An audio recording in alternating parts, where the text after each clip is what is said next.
नमस्कार साथियों, मैं चितरंजन तिवारी इंजीनियर कुणाल तिवारी क्लासेस अलवर के यूट्यूब चैनल पर आप सबका हार्दिक अभिनंदन करता हूं। साथियों, हम पढ़ रहे हैं राजस्थान में संभागीय व्यवस्था। पार्ट 1 में हम 2 संभागों के बारे में आपसे चर्चा कर चुके थे। हमने आपको बता दिया था कि संभाग का मुखिया संभागीय आयुक्त बोले तो डिविजनल कमिश्नर डीसी होते हैं, जो एक वरिष्ठ आईएएस ऑफिसर होते हैं और संभाग स्तर पर प्रशासन में समन्वय स्थापित करने की जिम्मेदारी या उत्तरदायित्व संभागीय आयुक्त का ही होता है। तो साथियों, हम नेक्स्ट संभाग पढ़ें उससे पहले जरा सी चर्चा और कर ले कि हमने लास्ट क्लास में जोधपुर संभाग पढ़ लिया था। अब प्रॉब्लम ये आती है कि साहब कैसे याद रहे, तो कुछ चीजें तो याद हो जाती हैं और कुछ को याद करने में थोड़ी सी प्रॉब्लम आती है। तो आप लोग देखें कि जोधपुर संभाग में साक्षरता क्या है, न्यूनतम, और इसी जोधपुर संभाग में पशुधन क्या है, ज्यादा। तो आपने बुजुर्ग लोगों को कहते हुए सुना है कि बेटा हम तो पढ़ना है, तुम पढ़ लो, ना पढ़ोगे तो हमारी तरह ढोर चराते डोलोगा। तो भैया ढोर चराते डोलोगे अगर नहीं पढ़ोगे तो, इसलिए आप भी पढ़ लें। और कहा है किसी ने, और किसी ने क्या, हरिवंश राय बच्चन जी ने कहा है कि मैं खाने जाने को घर से निकला है पीने वाला। मैं खाने जाने को घर से निकला है पीने वाला, अलग अलग पथ बतलाते सब, मैं तो ये बतलाता हूं, राह पकड़ तू एक चला चल, मिल जाएगी मधुशाला।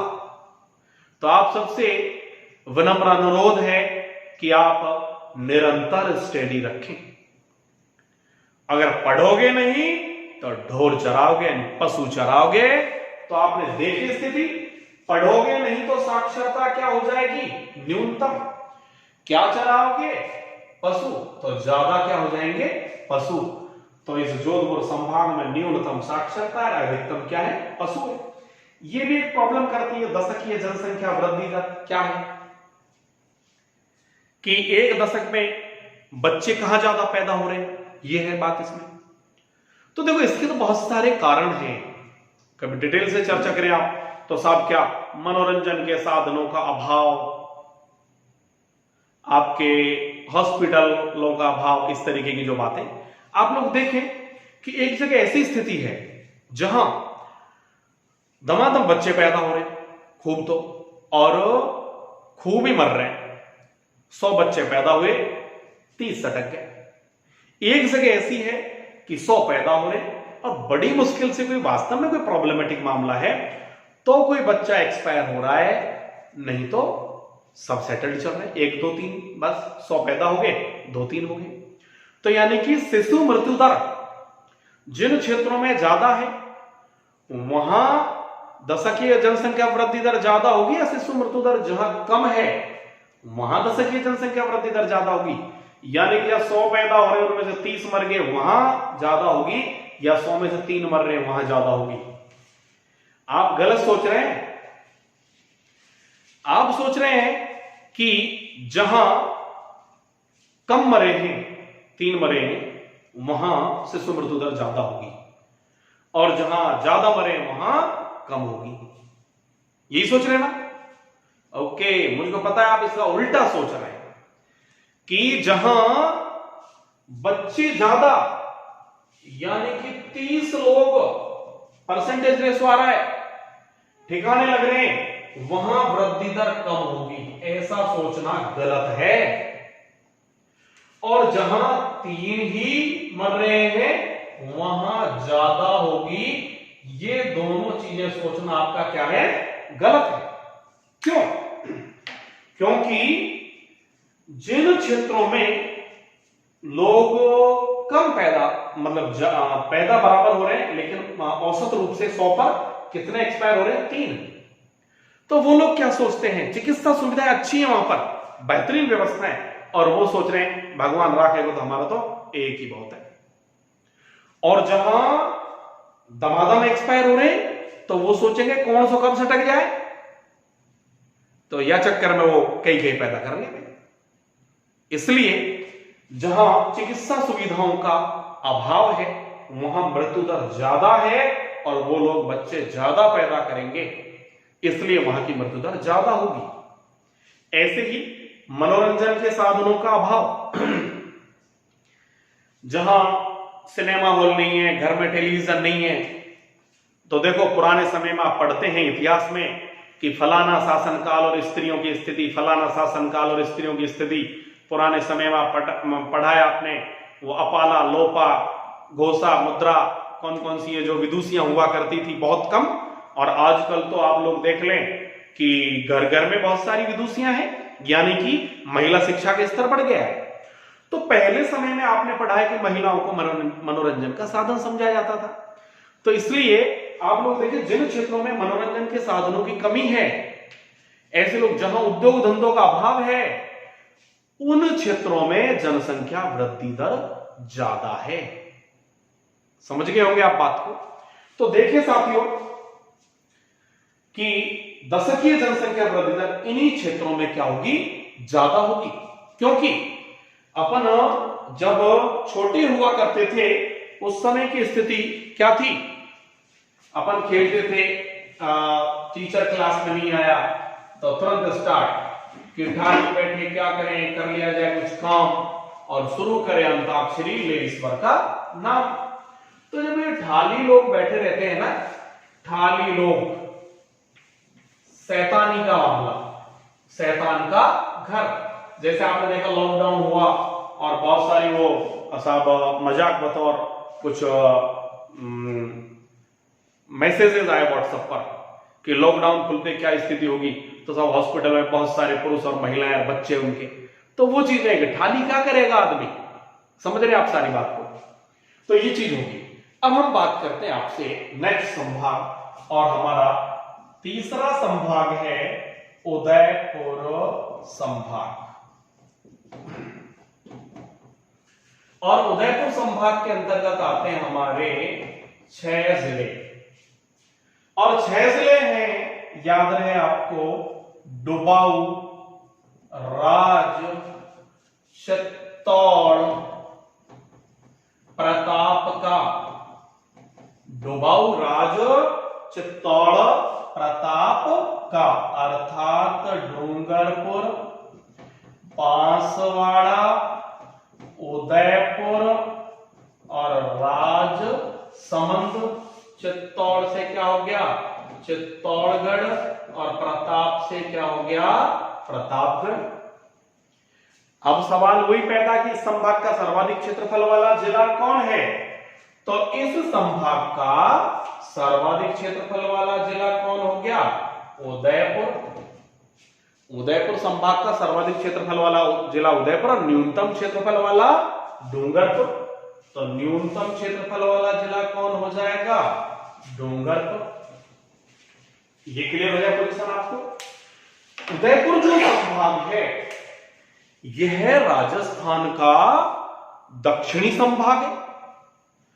उदयपुर संभाग में अधिकांश आदिवासी लोग निवास करते हैं, इसीलिए इसे हम आदिवासी संभाग भी कह सकते हैं। राज्य के इस संभाग का आकार हम बता चुके थे आपको लास्ट वीडियोस में कि उदयपुर संभाग का आकार, उदयपुर जो संभाग है, संभाग का आकार है श्रीलंका के समान, जबकि उदयपुर जिले की आकृति, जबकि उदयपुर जिले की आकृति है ऑस्ट्रेलिया के समान। तो उदयपुर संभाग का आकार तो हो गया किसके समान, श्रीलंका के समान, और उदयपुर जिले की आकृति हो गई किसके समान, ऑस्ट्रेलिया के समान। और इसका जो क्षेत्रफल है वो कितना है, तो इसका जो क्षेत्रफल है उदयपुर संभाग का वो इधर लिख दूं मैं 36,942 किलोमीटर स्क्वायर। तो 36,942 किलोमीटर स्क्वायर। और इसकी जो क्या बोलते हैं अपन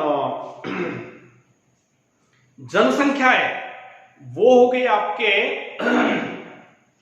जनसंख्या कितनी है, इसकी जनसंख्या एग्जैक्ट याद नहीं आ रही अच्छे से, 98.26 लाख है शायद, या 198.26 लाख है, 98.26। ओके, देखेंगे इसको भी, अभी बता देंगे आपको। 98.26 लाख होनी चाहिए जहां तक, और नहीं तो आप लोग देख लेंगे एक बार इसको कितनी है।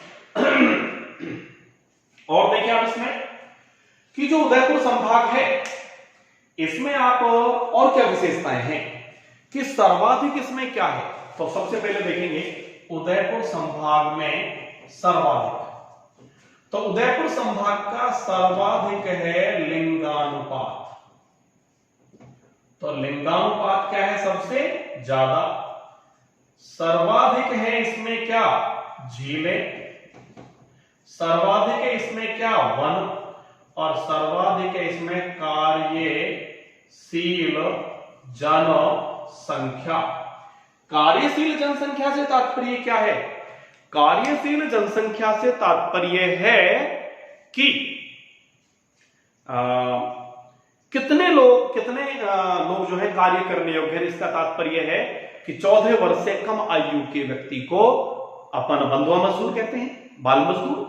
तो 14 वर्ष से अधिक आयु वर्ग के जो लोग हैं, और अधिकतम सीमा तो 60 या 62 जो भी होगी, तो इनके बीच आयु वर्ग के जो लोग हैं इसमें क्या है, सबसे ज्यादा। तो सर्वाधिक क्या है, लिंगानुपात है, सर्वाधिक झीलें हैं, सर्वाधिक वन है, सर्वाधिक कार्यशील क्या है, जनसंख्या।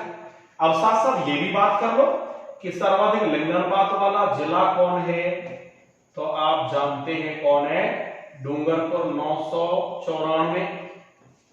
994 व्यक्ति प्रति वर्ग किलोमीटर है। और न्यूनतम अपन पढ़ लेंगे धौलपुर में है 846। सर्वाधिक झीलों वाला जिला कौन है, ये उदयपुर है। सर्वाधिक वनों वाला जिला भी कौन है, उदयपुर है। अब कार्यशील जनसंख्या का तो नहीं पता कि इसमें कौन जिला है। तो सर्वाधिक लिंगानुपात वाला जिला हो गया, सर्वाधिक वन हो गया, सर्वाधिक कार्यशील जनसंख्या होगी। और सर्वाधिक इसमें जो मोस्ट इंपॉर्टेंट बात है वो है कि सर्वाधिक ही इसमें क्या है, एसटी बोले तो अनुसूचित जनजाति। अनुसूचित जनजाति, शेड्यूल्ड ट्राइब, अनुसूचित जनजाति। क्लियर। अब सर्वाधिक एसटी किस जिले में है, तो सर्वाधिक जो एसटी वाला जिला है वो है उदयपुर, और परसेंटेज एसटी वाला है वो है आपके बांसवाड़ा। तो सर्वाधिक एसटी कहां है, जिले की बात करें तो उदयपुर, और सर्वाधिक प्रतिशत एसटी वो है आपके कहां, बांसवाड़ा में है। और आपको याद रहे कि संपूर्ण राज्य की 76.38% एसटी, 76.38% एसटी कहां निवास करती है, बांसवाड़ा जिले में। मित्रों एक चीज और याद रहे आपको कि जयपुर जिला सर्वाधिक मीणा पाए जाते हैं, लेकिन मीणा जाति, एसटी का मतलब मीणा नहीं है, अनुसूचित जनजाति मतलब बहुत सारी जातियां हैं, भील है, मीणा है, गरासिया हैं, और भी आपके हो सकते हैं। तो सर्वाधिक अनुसूचित जनजाति आप पता है इसमें भील और मीणा जो कि पिछोला झील के टापुओं पर भी निवास करते हैं, 7 जो टापू हैं उन पर भी निवास करते हैं। तो आपको इतनी स्थिति क्लियर हो जाए कि सर्वाधिक एसटी कहां है और सर्वाधिक परसेंटेज एसटी कहां है, ये क्लियर हो जाए पोजीशन आपको। आगे आप स्थिति देखेंगे कि सर्वाधिक एसटी और सर्वाधिक परसेंटेज एसटी, इतना मामला क्लियर हो गया। अब आप और इसकी क्या विशेषता है कि उदयपुर संभाग राज्य का सर्वाधिक अंतरराज्य सीमा बनाने वाला संभाग भी है। यानी कि यह संभाग सर्वाधिक क्या बनाता है? अंतरराज्यीय सीमा। तो फिर न्यूनतम अंतरराज्यीय सीमा कौन बनाता है? और न्यूनतम अंतरराज्यीय सीमा बनाएगा आपके कौन? अजमेर। न्यूनतम अंतरराज्यीय सीमा कौन बनाएगा? आपके अजमेर बनाएगा। क्लियर होगी बात? आगे आप स्थिति देखें कि सर्वाधिक अंतरराज्यीय सीमा वाला जिला हो गया। और एक चीज और कि ये जो उदयपुर है ये 2 बार अंतरराज्यीय सीमा बनाने वाला संभाग भी है, कि सर्वाधिक अंतरराज्यीय सीमा भी बना रहा है और 2 बार अंतरराज्यीय सीमा बनाने वाला संभाग। क्योंकि बीच में भीलवाड़ा आ जाता है। बीच में कौन आ जाता है? भीलवाड़ा। और भीलवाड़ा सिर्फ आपको पता है कितने किलोमीटर? 16 किलोमीटर सीमा बनाता है। भीलवाड़ा कितने किलोमीटर सीमा बनाता है? 16 किलोमीटर के आसपास सीमा बनाता है। इतनी बात क्लियर होगी आपको? आगे आप स्थिति देखें इसमें कि भीलवाड़ा बना रहा है 16 किलोमीटर सीमा और न्यूनतम अंतरराज्यीय सीमा है। तो न्यूनतम अंतरराज्यीय सीमा बनाने वाला संभाग कौन हो गया? अजमेर, क्योंकि अजमेर भीलवाड़ा के अंतर्गत आता है। तो ये चीज आपको क्लियर हो जानी चाहिए उदयपुर संभाग के बारे में। तो उदयपुर संभाग में देख लिया आपने, सर्वाधिक क्षेत्रफल वाला जिला उदयपुर, न्यूनतम वाला डूंगरपुर। यह राज्य का दक्षिणी संभाग है, आदिवासी संभाग कह सकते हैं। क्षेत्रफल आपको बता दिया। न्यूनतम कहां? हाँ, एक चीज और कि हमने बताया कि सर्वाधिक एसटी यहां है, तो न्यूनतम कहां है? हालांकि बता चुके हैं लेकिन फिर भी एक बार देख लें। बताया तो नहीं, यहां बताएंगे आपको नेक्स्ट में कि न्यूनतम एसटी का प्रतिशत भी और जनसंख्या भी दोनों ही बीकानेर में है। न्यूनतम एसटी का प्रतिशत भी और न्यूनतम एसटी दोनों ही कहां है? बीकानेर में। तो सर्वाधिक एसटी तो कहां होगी? आपके बांसवाड़ा में प्रतिशत में। और जब हम बात करें न्यूनतम एसटी व परसेंटेज एसटी वाला जिला, तो ये कौन आएगा? आपके बीकानेर। हम नेक्स्ट संभाग में इसकी चर्चा आपसे करेंगे। अब करेंगे क्या? तो ये कुछ बातें हुई जो आपके किससे रिलेटेड होगी? उदयपुर संभाग से, कि 2 बार सीमा बना दिया। जबकि 2 बार सीमा बनाने वाले जिले कौन है जो अलग अलग बनाते हैं? हमने बताया आपको एक चित्तौड़गढ़ है और दूसरा कौन है? कोटा। तो ये चीज आपको क्लियर हो जानी चाहिए। आगे आप देखेंगे हम नेक्स्ट जो संभाग हम पढ़ेंगे वो पढ़ेंगे आपका उदयपुर संभाग, वो बीकानेर संभाग। कौन सा संभाग पढ़ेंगे साथियों? बीकानेर संभाग। और बीकानेर संभाग में 4 जिले हैं। कितने जिले हैं? 4 जिले। और उन 4 जिलों की बात करें तो वो कौन कौन से हैं? आप लोग देखें कि आपने सुना होगा कि काफी लोग कहते हैं हमारे घर में मोटे मोटे क्या है? चूहे हैं। कुछ लोग कहते हैं कि हमारे घर में क्या है? बिच्छू है। क्या है? बिच्छू। तो मोटे मोटे चूहे हैं, बिच्छू हैं, इस तरीके से। तो जिनके घर में बिच्छू हैं वो तो क्या बोलेंगे? तो बीकानेर संभाग और 4 जिले कि भाई बिच्छू हैगा, हमारे घर में तो बिच्छू हैगा। कुछ कहेंगे भाई हमारे घर में बिच्छू नहीं है, तो उनके घर में ये होंगे बिग चूहा, मोटे मोटे क्या? चूहे। और लोग हमारे ये भी नहीं है, फिर तो वो पवित्र है, फिर तो उससे अपन क्या कहेंगे? है बी तू गंगासी। तो कोई भी ट्रिक आप इसमें काम में ले सकते हैं। बीकानेर, चूरू, हनुमानगढ़, गंगानगर। हनुमानगढ़, बीकानेर, तू से कुछ नहीं, गंगानगर और सी फॉर चूरू। लेकिन अधिकांश बच्चे इसे पसंद करते हैं, इसीलिए मैं लिख देता हूं बिग चूहा। बीकानेर, गंगानगर और चूरू और हनुमानगढ़। तो इसमें सर्वाधिक क्षेत्रफल वाला जिला कौन है? तो निश्चित रूप से कौन? बीकानेर। क्योंकि हम आपको बता चुके थे, आपको याद है हमने 5 बड़े जिले बताए थे और उसके लिए ट्रिक बताई थी। जैसी बीबी जोधपुर की नागौर की नाय। जैसी बीवी जोधपुर की नागौर की नाई। तो जैसलमेर, फिर कौन है बीकानेर, फिर कौन है बाड़मेर, फिर कौन है जोधपुर और फिर कौन है नागौर। तो हमने कहा कि जैसलमेर है नहीं, नंबर 2 पे बड़ा जिला कौन है बीकानेर, और वो इसमें आ गया। तो यह है बीकानेर संभाग का सर्वाधिक क्षेत्रफल वाला क्या हो गया जिला। और न्यूनतम क्षेत्रफल वाला कौन है, तो न्यूनतम क्षेत्रफल वाला हो गया आपके कौन हनुमानगढ़। तो सर्वाधिक क्षेत्रफल वाला हो गया कौन बीकानेर, न्यूनतम क्षेत्रफल वाला कौन हो गया हनुमानगढ़। बीकानेर संभाग उत्तरी राजस्थान है ये, तो यह राजस्थान का उत्तरी संभाग है। और इस संभाग का क्षेत्रफल की बात करें हम तो 64,708 वर्ग किलोमीटर है, 64,708 किलोमीटर स्क्वायर। और इसके बात करें हम जनसंख्या की तो 51.38 लाख इसकी जनसंख्या है। कितनी है 51.38 लाख। मित्रों याद रहे ये समस्त जो आंकड़े हैं ये आपके सन 2011 के अकॉर्डिंग अपडेट हैं, जो भी हैं, बाकी और आप इनको एक बार देख लेंगे। तो 51.38 लाख जो कि संपूर्ण राज्य के 11.89% है, 11.89%। और मित्रों बिल्कुल मैंने आपको पिछले उसमें ठीक ही बताया था कि उदयपुर संभाग जो है उसकी जो जनसंख्या है वो 98.26 लाख है। अब याद आ गया, बिल्कुल ये प्रॉब्लम कर रहा था थोड़ा सा। 51.38 उदयपुर संभाग की हो गई, वही उदयपुर संभाग की कितनी हो गई 98.26 लाख, ये उदयपुर संभाग की।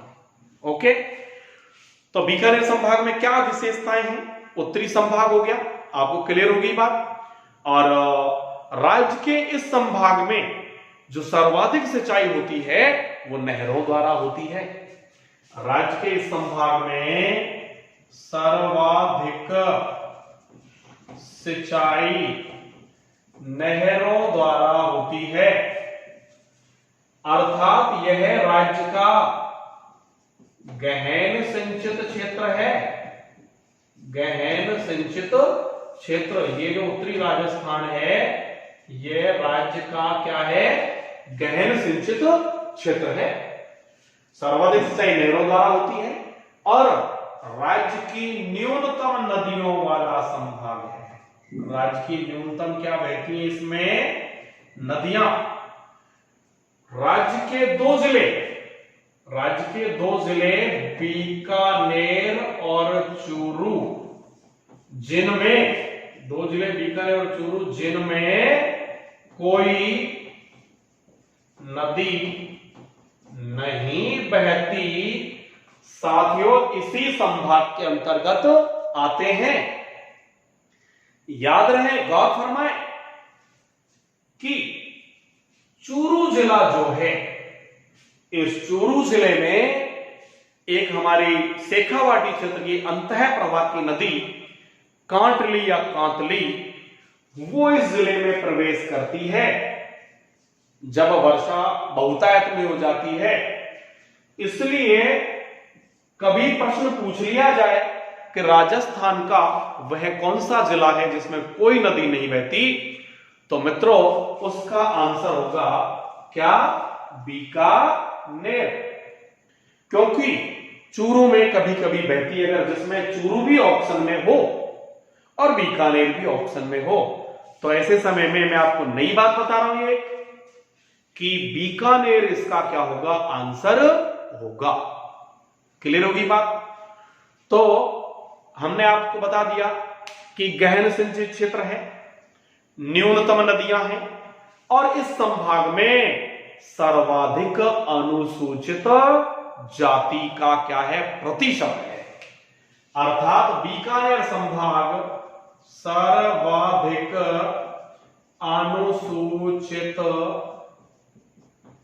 जाति के प्रतिशत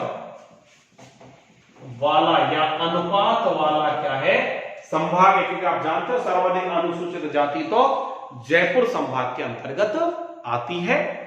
और मैंने आपको बता दिया, फिर भी बता दूं कि सर्वाधिक एससी, यानी कि यह सर्वाधिक एससी के प्रतिशत वाला संभाग है, जबकि सर्वाधिक एससी कहां है, प्रतिशत एससी की बात करें तो वो क्या, सर्वाधिक एससी की बात करें तो कहां हो गया, जयपुर।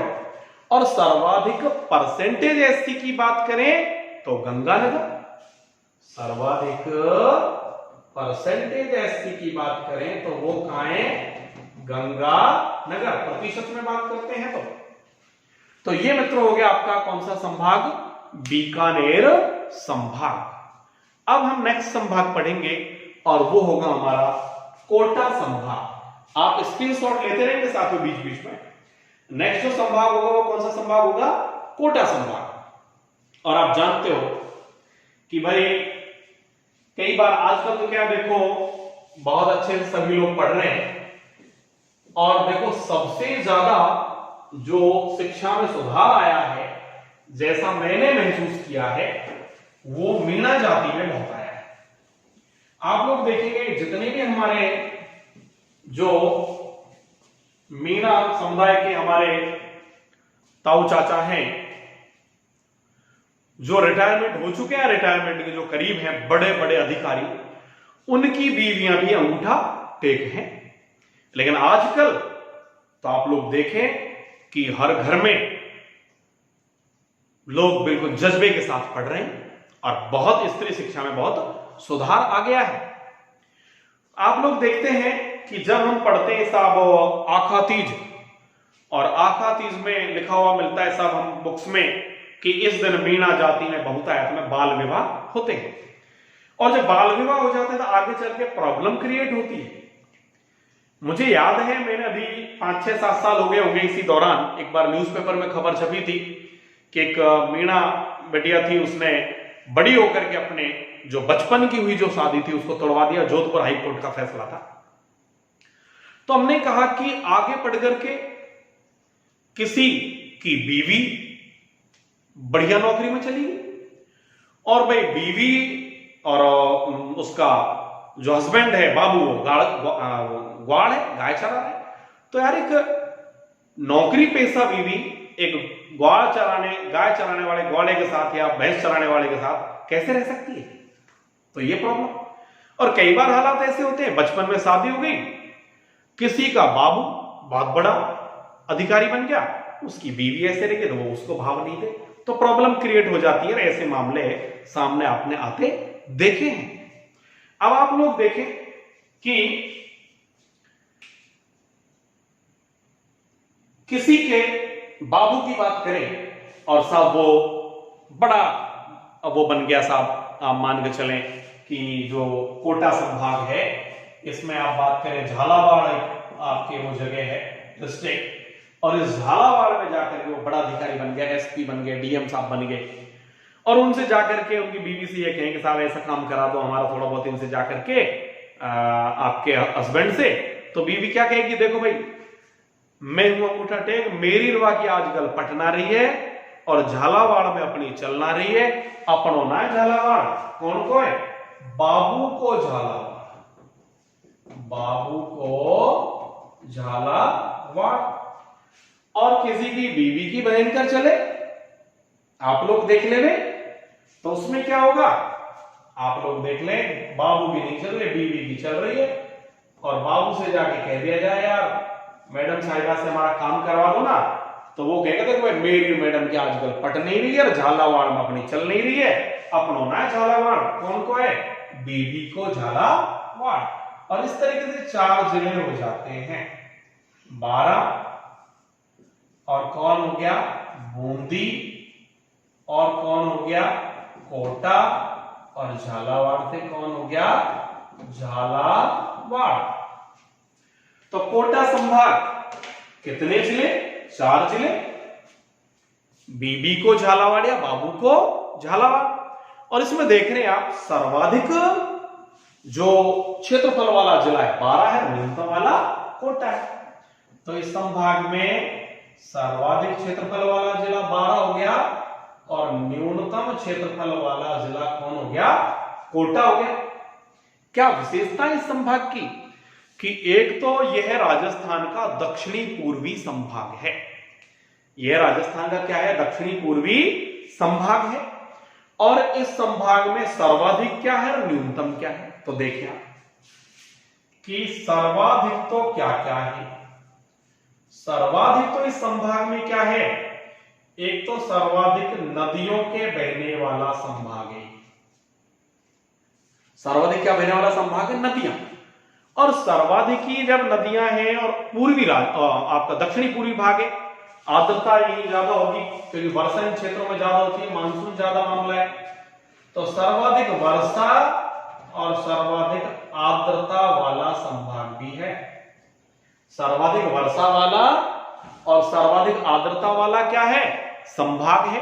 कौन सा संभाग, कोटा संभाग।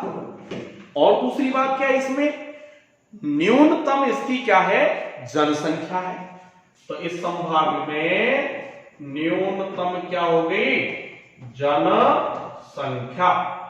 अब सर्वाधिक नदियों वाला जिला कौन है, तो आपको याद रहे मित्रों, सर्वाधिक नदियों वाला जिला है चित्तौड़गढ़। पुराने आंकड़े हैं, नवीनतम तो अभी कोई चीज सामने आई नहीं है। सर्वाधिक वर्षा सर्वाधिक आर्द्रता वाला जिला है मित्रों झालावाड़, क्योंकि इसी में सबसे ज्यादा वर्षा होती है। और यह सोयाबीन उत्पादन के लिए, जो अपना कोटा संभाग है, इसके लिए सोयाबीन उत्पादन के लिए भारत भर में प्रसिद्ध है। भारत भर में क्या है, प्रसिद्ध।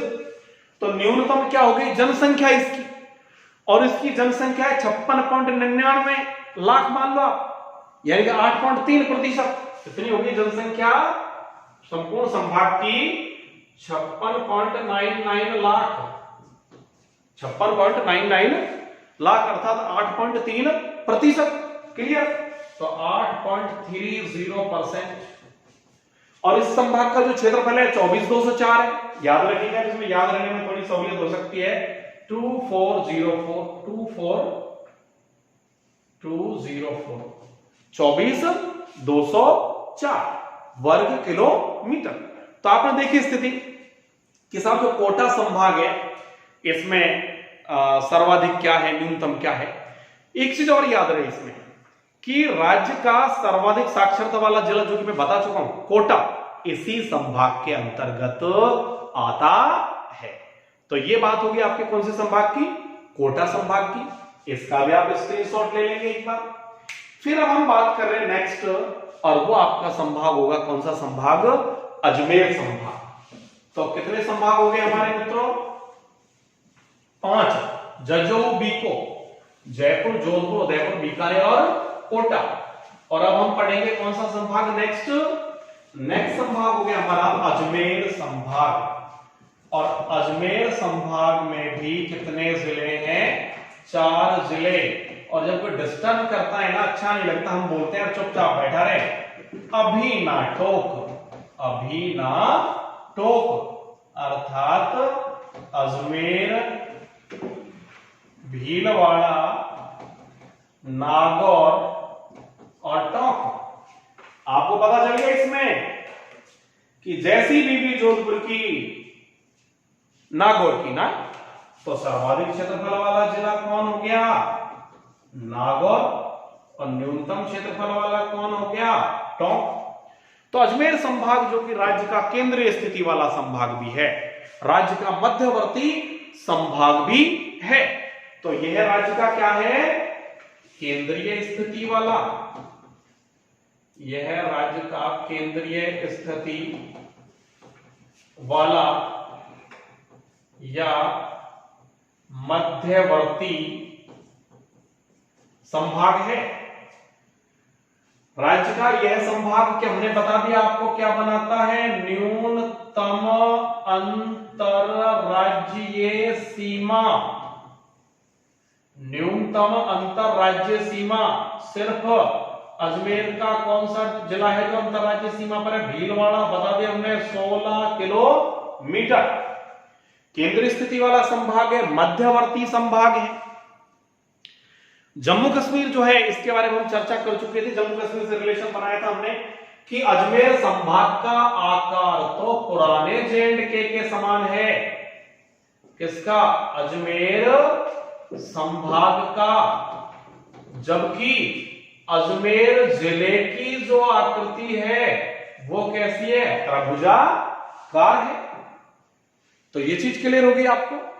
दूसरी बात करें अजमेर से रिलेटेड, तो यह राज्य का एक ऐसा संभाग भी है कि जो राज्य के सभी संभागों से, यानी कि राज्य का एकमात्र संभाग है, लिख दो आप चाहो तो, कि अजमेर संभाग राज्य का एकमात्र संभाग है। एकमात्र क्या है? संभाग है जिसकी सीमा राज्य के अन्य सभी संभागों, यानी कि 6 संभागों से लगती है। यह सभी संभागों से क्या बनाता है?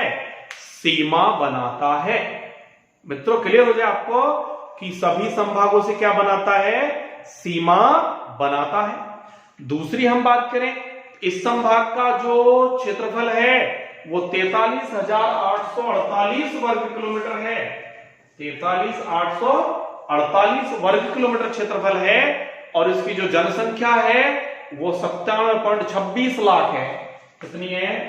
97.26 लाख। क्लियर हो जाए पोजीशन आपको। और आप लोग देखें मित्रों कि राज्य की जो कुल जनसंख्या वो है 6,85,400 नहीं, वो हो गया आपकी 6,85,48,437। 6,85,000 और 6,85,000 और 48,437। तो इसमें अपन इसका भाग दे देंगे, वो परसेंटेज निकल जाएगा 437। तो क्लियर हो गई बात मित्रों आपको। ये हमारा कौन सा संभाग समाप्त हो गया? अजमेर संभाग समाप्त हुआ। तो अजमेर संभाग में किसी को प्रॉब्लम हो किसी भी प्रकार की तो बोल देंगे आप लोग। हाँ, एक चीज और इसमें बहुत अच्छी बात है कि इस संभाग में चारों भौतिक प्रदेशों का गुण भी पाया जाता है। कि राज्य के 4 भौतिक प्रदेश हैं जिनमें आप देखते हो, मैं बता दूं थोड़ा सा आपको, यहां नजर आ जाएगा। चलो ऐसे बना देता हूं, इसको मिटा दो एक बार में, आप स्क्रीनशॉट ले लेना जो पीछे का मैटर है। जरा सा आप लोग देखें इसमें कि साहब ये राजस्थान है, और राजस्थान की स्थिति की जब हम बात करें तो राजस्थान 4 भागों में बटा हुआ है। ये हो गया आपके अरावली, ये हो गया आपके दक्षिणी पूर्वी पठारी प्रदेश, और साहब ये हो गया आपके इधर वाला दक्षिणी पूर्वी पठारी प्रदेश, ये वाला हिस्सा, तो ये पूर्वी मैदानी उपजाऊ भाग, ये अरावली, ये आपके पश्चिम का रेतीला मैदान। तो जो नागौर वाला हिस्सा है वो पश्चिम के रेतीले मैदान में चला जाएगा, अजमेर वगैरह अरावली में ही। और भीलवाड़ा का हिस्सा दक्षिणी पूर्वी पठारी प्रदेश में चला जाएगा। और अजमेर है, उसके अलावा और थोड़ा बहुत जो है टोंक वाला हिस्सा है, ये पूर्वी राजस्थान में चला जाएगा। भौतिक स्वरूप में पढ़ाएंगे। अर्थात इसमें चारों भौतिक प्रदेशों का गुण भी पाया जाता है। और मित्रों अंतिम संभाग है हमारा कौन सा संभाग? भरतपुर संभाग। और भरतपुर संभाग में है 4 जिले, और उन 4 जिलों की बात करें तो आप लोग देख ले में कि 4 जिले कौन कौन से हैं। मित्रों लग रहा होगा थोड़ा फास्ट चल रहा हूं, अब वो क्या है कि जल्दी समाप्त हो जाएगा ये। आपको कोई चीज ऐसा लगे समझ में नहीं आई, कमेंट बॉक्स में आप लोग पूछ लें और 2 बार वीडियो को सुन लें। तो भरतपुर संभाग 4 जिले, हमने कहा कि देखो भैया हम यहां अलवर के रहने वाले हैं, आजकल यह बहुत टिपिकल हो गया बीएससी करना। और धौलपुर में तो देखो धुआंधार टिपाई का सिस्टम है। मुझे याद है जब सन 2006 में मैं पढ़ता था परिष्कार जयपुर में, तैयारी कर रहा था, तो वहाँ बहुत अच्छे टीचर थे इकोनॉमिक्स के, भारद्वाज सर, वो हम पढ़ाया करते थे। साहब जब हम धौलपुर में एक बार गए तो वहाँ साहब हम ड्यूटी कर रहे थे, तो बिजली पकड़ने के लिए चले गए फ्लाइंग में, तो वहाँ के लोगों ने हमें भगा के मारा। तो भैया धौलपुर वाले लोग हैं, कुछ भी कर सकते हैं, समझ जाए आप लोग। तो हमने कहा कि वहां तो टिप्पणी का सिस्टम भी ठीक ठाक है। तो जब बीएससी में यहां से पार नहीं पड़े तो बीएससी कब आप धौलपुर से, बीएससी कहां से करेंगे, धौलपुर से। बी से क्या हो गया मित्रों, भरतपुर। एस से हो गया क्या, Sawai Madhopur. C for camel, C for cat, तो सी फॉर करौली क्यों नहीं हो सकता, और धौलपुर से हो गया अपने कौन, धौलपुर। आप जानते हो साथियों कि इसमें न्यूनतम क्षेत्रफल वाला जिला तो धौलपुर ही है, पूरे राजस्थान का ही है, तो इस संभाग का तो अपने आप होना ही होना है। और सर्वाधिक क्षेत्रफल वाला कौन हो गया इसमें, सवाई माधोपुर। भरतपुर संभाग राज्य का नवीनतम संभाग है, चर्चा कर चुके हैं। 4 जून सन 2005 को तत्कालीन वर्तमान मुख्यमंत्री श्रीमती वसुंधरा राजे सिंधिया ने भरतपुर को राज्य का 7वां नवीनतम संभाग घोषित किया। यह राज्य का न्यूनतम क्षेत्रफल वाला संभाग है। जानना जरूरी है कि इसकी है 18,122, जो इसका क्षेत्रफल है 18,122 वर्ग किलोमीटर, जो कि संपूर्ण राज्य के कुल क्षेत्रफल का 5 पॉइंट कितने प्रतिशत है, 3% है। तो यह राज्य का न्यूनतम क्षेत्रफल वाला संभाग है। यह राज्य का न्यूनतम लिंगानुपात वाला संभाग भी है। याद रहे आपको, न्यूनतम ही क्षेत्रफल है, न्यूनतम ही क्या है, लिंगानुपात। क्षेत्रफल पता चली गया, लिंगानुपात भी न्यूनतम है, याद रहे आपको, लिंगानुपात। और लिंगानुपात न्यूनतम वाला जिला कौन है, धौलपुर। और न्यूनतम ही क्या है इसका, क्षेत्रफल। तो न्यूनतम लिंगानुपात न्यूनतम क्षेत्रफल दोनों का संभाग भरतपुर है और जिला धौलपुर है। और न्यूनतम लिंगानुपात धौलपुर का कितना है मित्रों, आप सभी जानते हो, 846 है। तो कितना है, 846 व्यक्ति प्रति वर्ग किलोमीटर। और इसकी जनसंख्या की बात करें तो 65.33 लाख है, जो संपूर्ण राज्य की 9.55%। 65.33 लिख दो आप चाहो तो, 65.33 लाख जनसंख्या है। संपूर्ण राज्य की कुल जनसंख्या का 9.15% है, 9.15%। तो ये भरतपुर संभाग आपने देख लिया। क्या है विशेषता कि सर्वाधिक क्या है इसमें, सर्वाधिक तो कुछ है ही नहीं, न्यूनतम क्या है इसमें, लिंगानुपात, और न्यूनतम क्या है, क्षेत्रफल। दूसरी बात, राज्य का पूर्वी संभाग है। राज्य के अंतरराज्य सीमा के निकट संभागीय मुख्यालय यदि कोई है मित्रों, तो वो हो गया आपके भरतपुर। और राज्य का अंतरराज्यीय सीमा से सबसे दूर संभागीय मुख्यालय है, तो वो हो जाएगा आपके कौन, जोधपुर। तो राज्य के सबसे निकटस्थ संभागीय मुख्यालय कौन हो गया, भरतपुर। और सबसे दूरस्थ संभागीय मुख्यालय कौन हो जाएगा, जोधपुर। तो ये चीज आपको क्लियर हो जाए कि निकटस्थ कौन हो गया, भरतपुर, दूरस्थ कौन हो गया, ओके। और राज्य का पूर्वी संभाग समस्त जिले, एकमात्र संभाग है जिसके समस्त जिले, ये चारों के चारों जो जिले हैं, ये अंतरराज्यीय सीमा पर स्थित हैं।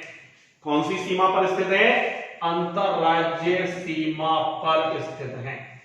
तो समस्त जिले कौन सी सीमा पर स्थित हो गए, अंतरराज्यीय सीमा पर स्थित हो गए। एक बात और मित्रों इसमें कि जो भरतपुर संभाग है, नवीनतम संभाग है, आप स्क्रीनशॉट ले लेंगे इसका कि भरतपुर संभाग जो है नवीनतम संभाग है। और भरतपुर संभाग के गठन से पूर्व ये जिले कहां थे, तो ये भी एक इंपॉर्टेंट बात है। हमने कहा कि भरतपुर संभाग के गठन से पूर्व सवाई माधोपुर और करौली, और भरतपुर और धौलपुर। तो ये भरतपुर और धौलपुर जिले ये तो आते थे जयपुर संभाग के अंतर्गत, और सवाई माधोपुर और करौली ये आते थे कोटा संभाग के अंतर्गत। तो क्लियर हो जाए पोजीशन आपको कि भरतपुर संभाग के गठन से पूर्व भरतपुर और धौलपुर जिले तो जयपुर संभाग के अंतर्गत आते थे, जबकि सवाई माधोपुर और करौली जिला किसके अंतर्गत आते थे, कोटा संभाग के अंतर्गत आते थे। तो मित्रों इसी के साथ हमारी संभागीय व्यवस्था समाप्त हो जाती है। इससे रिलेटेड कोई चीज आपको समझ में नहीं आई हो तो आप कमेंट बॉक्स में जरूर डालें। और आपको लगा होगा कि थोड़ा फास्ट पढ़ाया है, क्योंकि तीसरी वीडियो का इसमें समय नहीं लग रहा था कि इतना समय और है, तो थोड़ा सा फास्ट इसको पढ़ा दिया। फिर भी अगर कोई चीज गलती से छूट गई होगी तो उसको हम आपको किसी न किसी माध्यम से या तो इसी वीडियो के कमेंट्स में डाल देंगे या फिर नेक्स्ट वीडियो में बता देंगे या फिर आप हमसे पूछ लेंगे। ओके मित्रों, नमस्कार सभी को। आज के लिए इतना ही, नेक्स्ट वीडियो में फिर मिलेंगे। वंदे मातरम, जय हिंद।